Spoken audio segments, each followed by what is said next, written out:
Hello दोस्तों, नमस्कार। एक बार फिर से आपका हमारे यूट्यूब चैनल कॉन्सेप्ट टॉक में बहुत बहुत स्वागत है। दोस्तों, आज के चैप्टर में हम नंबर्स के बारे में सीखेंगे। तो आइए फिर बिना समय को गंवाए हुए शुरू करते हैं। संख्याओं के प्रकार। तो देखिए, संख्या जो है मुख्यतः दो प्रकार के होते हैं। कौन कौन से? एक होता है रियल नंबर, एक होता है रियल नंबर और दूसरा क्या होता है? Imaginary number. आज हम लोग केवल रियल नंबर के बारे में पढ़ेंगे। इमेजिनरी नंबर आप लोग को बाद में फिर से सिखाएंगे। रियल नंबर को वास्तविक संख्या बोलते हैं, इमेजिनरी काल्पनिक संख्या कहते हैं। तो आज हम लोग केवल रियल नंबर के बारे में पढ़ेंगे। रियल नंबर को हम लोग जो है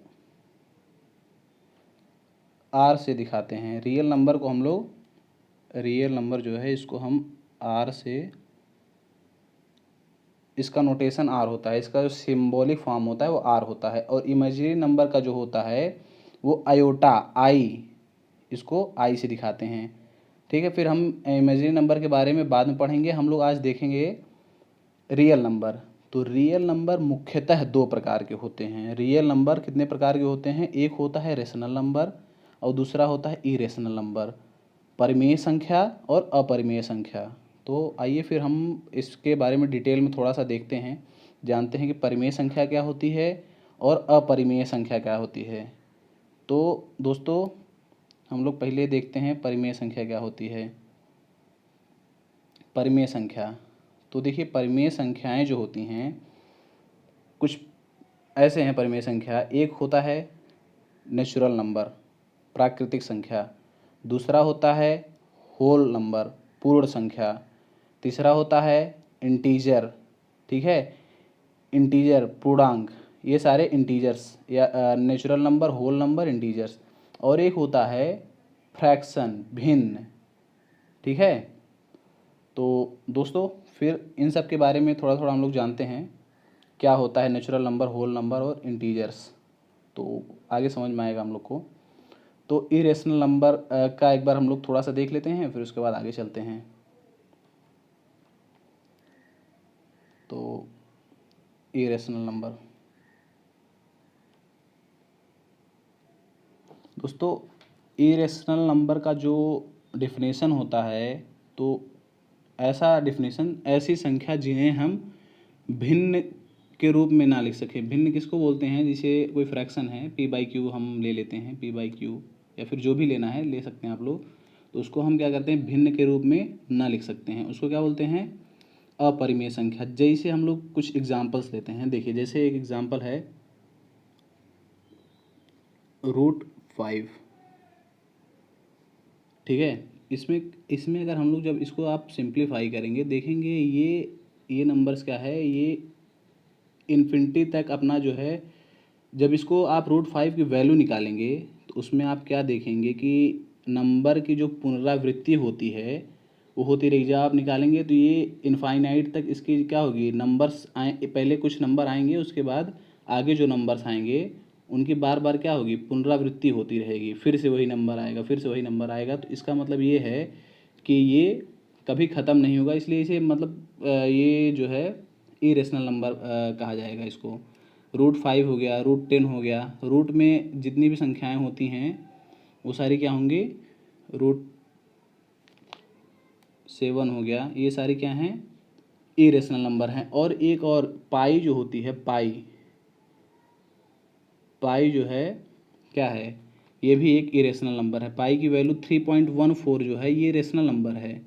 3.14 इसको हम रेशनल नंबर बोलेंगे। बट पाई जो है, पाई की वैल्यू क्या होती है? 22/7 होती है। जब 22/7 को हम लोग देखेंगे, जब इसको भाग देंगे 22/7, तो आप भाग दे के देखिएगा 3.14, उसके बाद कुछ नंबर्स आएंगे, उसके बाद फिर क्या होगा? वही नंबर बार बार रिपीट होंगे, उनकी पुनरावृत्ति होगी बार बार। तो आप देखेंगे कि ये नंबर बार बार रिपीट हो रहे हैं। और ऐसे नंबर जो बार बार रिपीट हो रहे हैं भाग देने पे, या फिर रूट के अंदर है, करड़ी जिसको बोलते हैं उसके अंदर हैं, तो क्या होगा? वो सारे संख्याएं इरेशनल नंबर के अंतर्गत आएंगी। तो बस यही है इरेशनल नंबर। बाकी आप लोग कुछ और एग्जांपल देख लीजिए। बस ये बेसिक चीज़ें हैं, बहुत आसान है, आप लोग देख लीजिएगा। बस इससे ज़्यादा इसमें कुछ नहीं जानना है। तो आइए फिर अब हम लोग रेशनल नंबर के बारे में देखते हैं। हमने आप लोग को क्या बताया था, रेशनल नंबर कितने प्रकार के हैं। देखिए, नेचुरल नंबर हम किसको बोलते हैं, ऐसी संख्याएं जो धनात्मक हों और किससे शुरू हों, एक से शुरू होती हैं। ये संख्याएं एक, एक, दो, तीन, चार, इसी तरह ये अनंत तक जाती है। आप लोग देखेंगे ये इन्फिनिटी का साइन होता है, तो ये कहाँ तक जाती हैं, अनंत तक। एक से ये सारी धनात्मक संख्या होती हैं, और ये एक से शुरू होती हैं और कहाँ तक जाती हैं, अनंत तक जाती हैं, नेचुरल नंबर। और फिर हम जब आगे बढ़ेंगे, पूर्णांक देखेंगे, फिर पूर्ण संख्या देखेंगे। नेचुरल नंबर को हम लोग डिनोट किससे करते हैं, ये भी देख लीजिए। नेचुरल नंबर को हम लोग एन से डिनोट करते हैं। इसका ये एन क्या है, सिंबल है। तो ये सारी चीज़ें आप लोग ध्यान दीजिए, ये बहुत बेसिक चीज़ें हैं और ये सब सबको आना चाहिए, इसलिए हम बता रहे हैं। बाकी अभी तो बहुत स्टैंडर्ड चीज़ें बतानी हैं, लेकिन इसमें क्या है, ये सारी चीज़ें अगर सबको नहीं आती हैं तो ये सब मैथ्स के बहुत ही बेसिक चीज़ें हैं, इनको ये सारी चीज़ें तो सबको आनी चाहिए। तो आगे देखते हैं हम लोग, नेचुरल नंबर हो गया, फिर आगे देखते हैं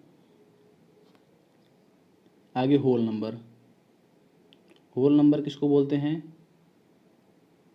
देखते हैं। होल नंबर को हम जो है डब्लू से डिनोट करते हैं। होल नंबर को किससे डिनोट करते हैं, इसको जो है डब्लू से डिनोट करते हैं। होल का स्टार्टिंग डब्लू होता है ना, डब्लू से डिनोट करते हैं। और ये संख्याएं जो होती हैं जीरो से शुरू होती हैं, जीरो से शुरू होके 0, 1, 2 जितनी धनात्मक संख्याएं होती हैं अनंत तक, ठीक है। प्राकृतिक संख्या कहाँ से कहाँ होता है, 1 से लेके इनफाइनाइट तक। और जो हमारा होल नंबर है वो 0 से लेके कहाँ तक होता है, इन्फिनिटी तक होता है। तो ये हमारा ये हो गया। अब हम लोग क्या देखेंगे, होल नंबर हो गया, प्राकृतिक संख्या हो गई, पूर्ण संख्या हो गई। अब हम लोग पूर्णांक देखेंगे। पूर्णांक में हम क्या होता है अभी आप लोग को बताते हैं। पूर्णांक में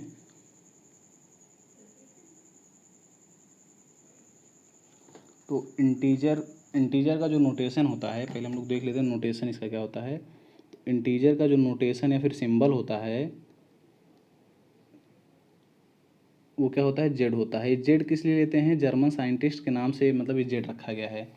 एक जर्मन के साइंटिस्ट थे जो इंटीजर को लेके आए थे, तो उनके नाम पे ये जेड रखा गया था। तो हम देखते हैं इंटीजर कहते किसको हैं। इंटीजर हम लोग पहले नेचुरल नंबर देखे, नेचुरल नंबर क्या था, एक से लेके इन्फिनिटी तक, वो नेचुरल नंबर था। उसके बाद हम लोग देखे होल नंबर। होल नंबर क्या था, 0, 1 से लेके इन्फिनिटी तक। अब इसमें क्या होगा, ये क्या था, नेचुरल नंबर था, ये था होल नंबर था। अब हम लोग इंटीजर क्या होगा, ये माइनस इन्फिनिटी से लेके मान लीजिए यहाँ हो गया -3, -2, -1, फिर 0। जीरो ना माइनस होता है ना प्लस होता है, न्यूट्रल होता है। 0, 1, 2, फिर ये क्या, प्लस इन्फिनिटी तक। तो मतलब माइनस इन्फिनिटी से लेके प्लस इन्फिनिटी, बीच में 0, इसको क्या बोलते हैं, पूर्णांक या इंटीजर। मतलब हम नेचुरल नंबर में माइनस इन्फिनिटी के साथ और 0 जोड़ दे रहे हैं, तो क्या हो जा रहा है, वो पूर्णांक बन जा रहा है। बस छोटी सी बात है इसमें, और कुछ ज़्यादा ऐड करने की ज़रूरत नहीं है। तो आइए अब हम लोग देखते हैं आगे।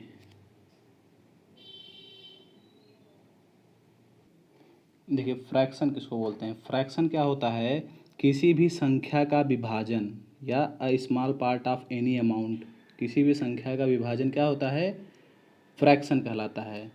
तो देखिए, जैसे हम लोग देखिए भिन्न के बारे में हम पिछले वीडियो में बता चुके हैं, हालांकि यहाँ भी बता दे रहे हैं क्या होता है।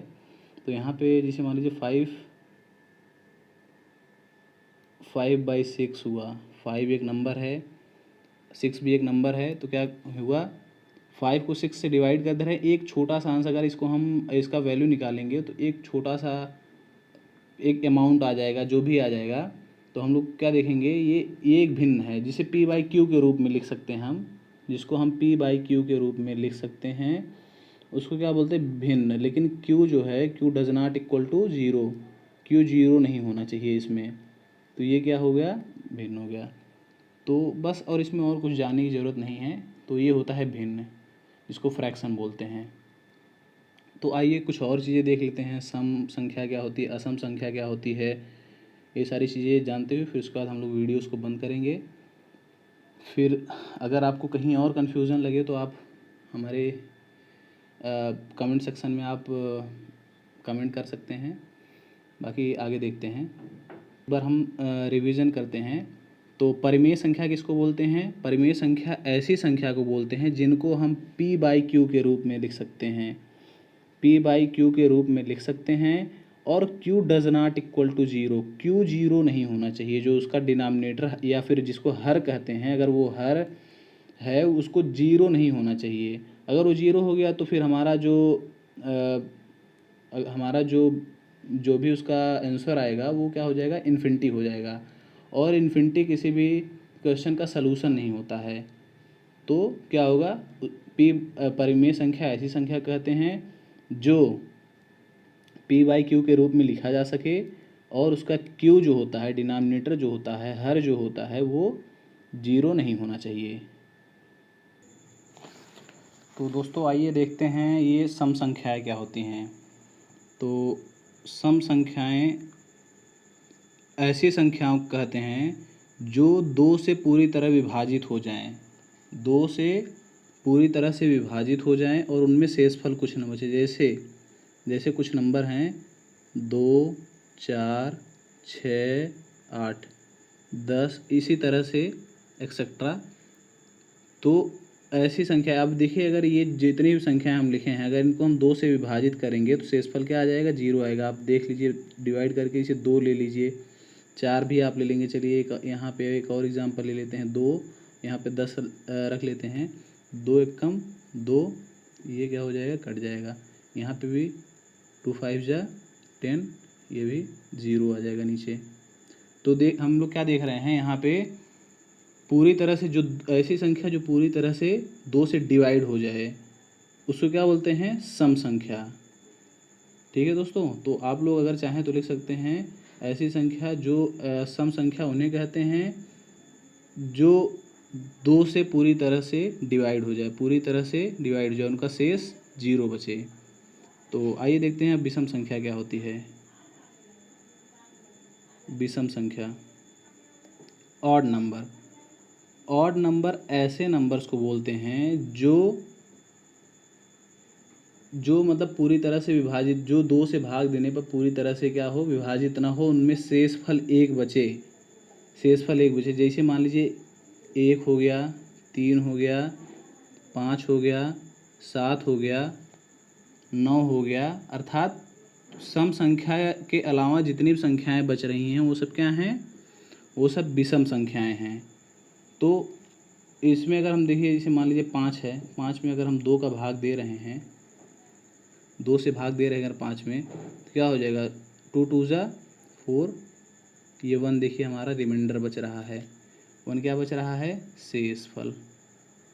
तो इसका मतलब ये क्या है, ये हम लोग का विषम संख्या। इसे मान लीजिए 1 है, बहुत लोग के दिमाग में आ रहा है 1 भी तो है, 1 में कैसे भाग देंगे, 1 में इसे हम लोग भाग दे सकते हैं।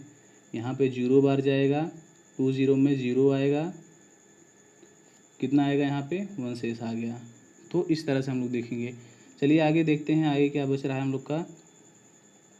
आगे है डिविजिबल नंबर।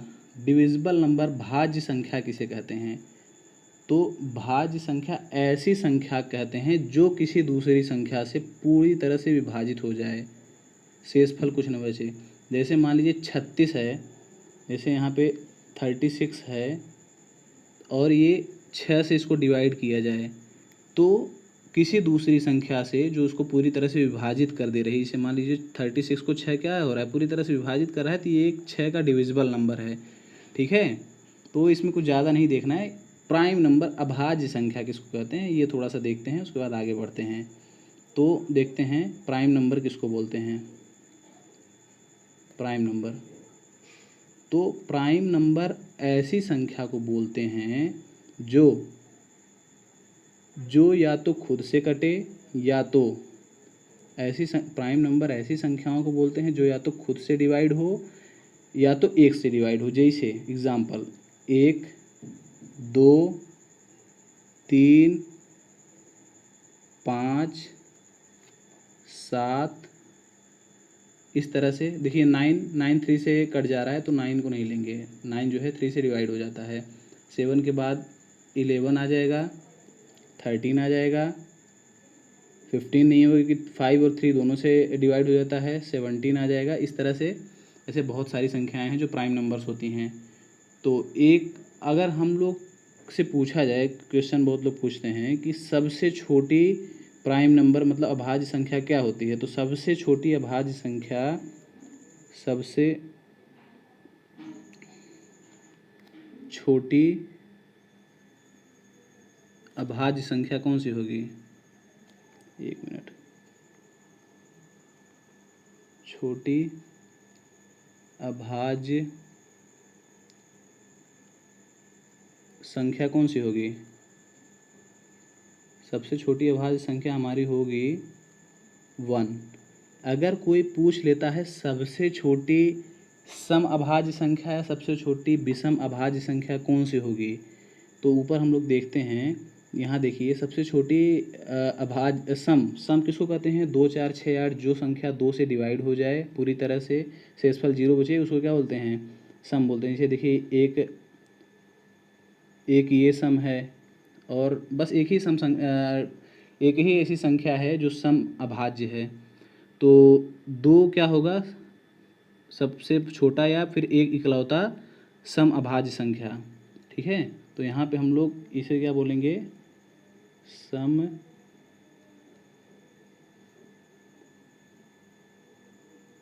अभाज्य संख्या, अभाज्य, ठीक है दोस्तों। तो बस, और उसके बाद एक जो है हमारा सबसे पहला अभाज्य संख्या है, सबसे छोटी अभाज्य संख्या है। तो बस अब इसी के साथ हम अपने वीडियोस को समाप्त करते हैं। तो दोस्तों, अगर आपको वीडियो अच्छी लगी हो तो चैनल को सब्सक्राइब करें, अपने दोस्तों में शेयर करें, ज़्यादा से ज़्यादा लोगों में शेयर करें, और अगर आपको नहीं समझ में आता है आप कमेंट में करिए, हम अगले वीडियो में कोशिश करेंगे कि हम आपको समझाएं। बस दोस्तों, धन्यवाद।